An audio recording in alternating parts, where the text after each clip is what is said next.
Good evening, friends. Well, it's Friday once again, and I'm back with another tale from my collection. A bit of a short one, which is an excerpt from my novel Pursuing Phantoms. Now it's time to grab a snack, dim the lights, and let me take you into the night with a story I call Running Wild. Timothy looked at his girlfriend in the passenger seat and smiled. They were on their way to Las Vegas to get married after he had helped her slip quietly from the house when her parents went to sleep. Jamie had snatched her mother's car keys and gasoline credit card when no one was looking earlier this evening and called him from the phone in her room to let him know that everything was set. He'd never known a girl like her before and was looking forward to them being together forever. He was 18. She was 17. And they both figured that was good enough for them.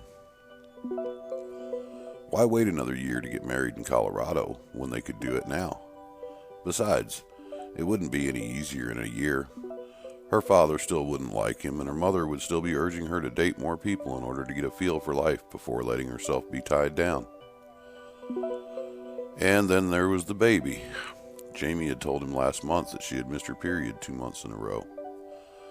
They'd always used condoms and avoided the times when she was most susceptible, according to everything they had learned, but he couldn't argue with the fact that she was pregnant.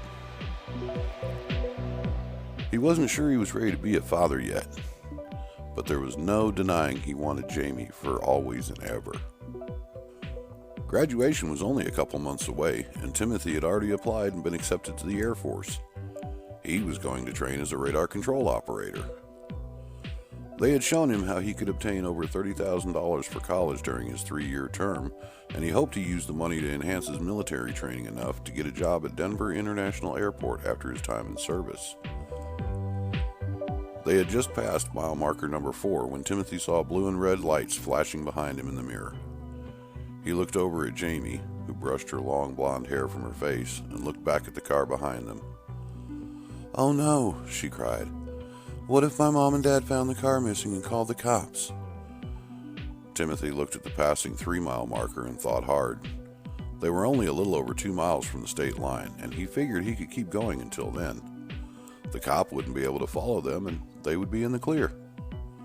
"Aren't you going to stop?" Jamie asked as she looked back at the cop again. "No, we're only a couple miles from the state line. I'm going to keep on and leave this guy in Colorado." "Well, then you better step on it," she said, buckling her seatbelt, "because he's gaining on us."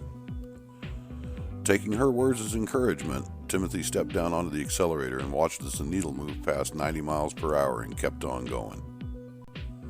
Jamie gasped in fear, but said nothing as she knew this would be over in a couple minutes when they crossed the state line. Ahead, they could see the sign welcoming them to New Mexico, and as they passed under it, Timothy let off the gas and gently stepped on the brakes to slow the car to the speed limit. Looking in his rearview mirror, he was dismayed to see the cop had followed them out of Colorado. "Now what?" he asked Jamie. "The road is straight here," she said, reaching over to grab his arm. "Dust the fucker." He punched the gas again and held it to the floor as they rocketed down the straightaway. The sound barrier on the right side of the road blurred, and the white dotted lines separating the lanes became solid, but he kept at it.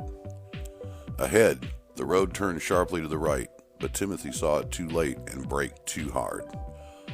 A loud screeching filled the car as tires locked up and lost traction, sending them into a sideways skid. As the car slammed into the center barrier, it sailed into the air sideways, and Timothy watched as they flew upside down toward the opposite lane. Jamie screamed and was vaguely aware of a warm gushing sensation in her crotch as the seatbelt punched into her gut, dislodging the tumor that blocked her cervix. Then the car slammed down onto its top and blackness washed over them. Young love. It knows no reason or bounds, wouldn't you say? Well, thank y'all for spending your time with me.